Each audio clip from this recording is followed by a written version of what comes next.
Have you ever wondered how to create an app for your business? This video is all about how you can create an app for your business. Hello, welcome to iTechnolabs. In today's fast-paced digital world, having a mobile app for your business is not just an option, it's a necessity.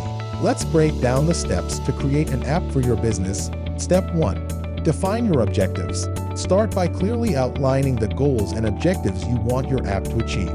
Understand your target audience and what features will best serve their needs. Step 2.